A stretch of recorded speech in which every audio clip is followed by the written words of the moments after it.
Travis leaned back in his favorite cane-bottomed porch chair and squinted his eyes against the coming day. All night he'd searched for the right words, but what seemed to work in the dark paled with dawn's first light. "Oh, Lord, don't let me lose her." He slipped from his seat, spread his arms, then pressed his forehead against the cold granite of the porch column. "I'll do anything you ask, Father. Just make her understand." No audible answer came, but a peace settled over him, a knowing that the Lord would go before him and prepare her. It soothed his troubled soul. He stood. "Thank you, Father." Before he settled back into his chair, the screen door flew open. "Coffee, honey?" She held out his cup. Steam curled against the dark blue of her dress. "Thanks." For the first 3 sips, he didn't say a word. She rested her back against the porch post, half sitting on the rail, and looked toward the rising sun. He figured he better be about it. "Might want to fetch your sewing kit." She leaned toward him. "You got a button missing?" "Yes. No. Best do as I ask, though. I think you might be needing it." A grin played on the corner of her lips and mixed with a bit of fire in her eyes, but his nod sent her back in the house. Too soon she settled in her chair next to his and opened the kit in her lap. "Okay, Buster Brown, why do I need my sewing kit?" He drained his cup, then faced her. "I was thinking you might want to roll yourself a cigarette." Twice she opened her mouth, but no words came. Then, with the other half of the grin he'd seen earlier, but without any fire, she dug out her fixings. "You dog." "You know I love you, Emily.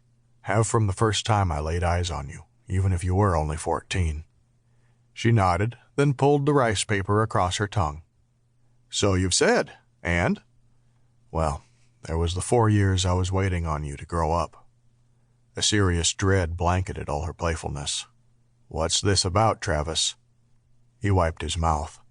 "One night after I'd taken a load of calves to the sale, I stopped in this roadhouse on the way home." Eyeing her unlit smoke, he actually thought about asking for one of his own. But a sick stomach wasn't worth the calming effect of the nicotine.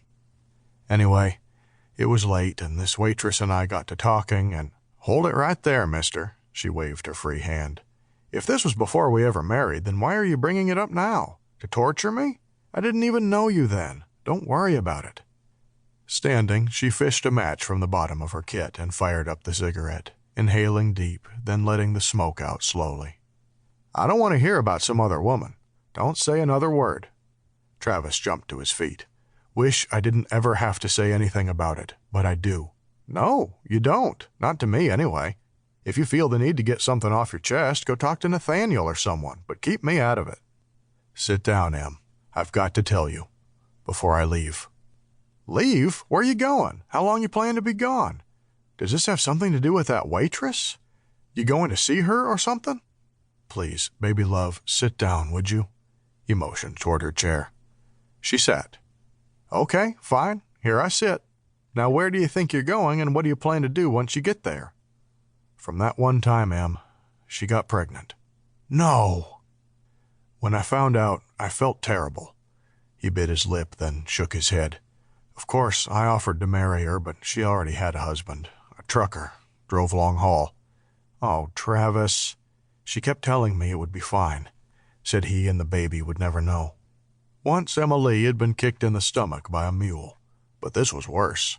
Not that Travis having a child was all that bad, but the knowing that all these years that she'd been trying for a baby had to be all her fault." She started chewing her nails. One night with some roadhouse loosey-goosey was all it took for him to reproduce. She let the thought drift, then took another drag. He sure was right about needing a smoke. Nasty habit. But how'd he know she'd started back anyway? And that the fixings were in her sewing kit? "Lord, Travis, where are you going?" "Austin. The boy can get out today, if I'll go sign for him." "Get out of what?" "Reform school." She studied his face. The pain in his eyes tore at her heart, but the trouble he was aiming to bring on them chilled her more than skinny dipping in the creek on a winter morn. To keep listening to this audiobook, I've left you a link in the description so you can do it. at no cost thanks to Audible's 30-day free trial.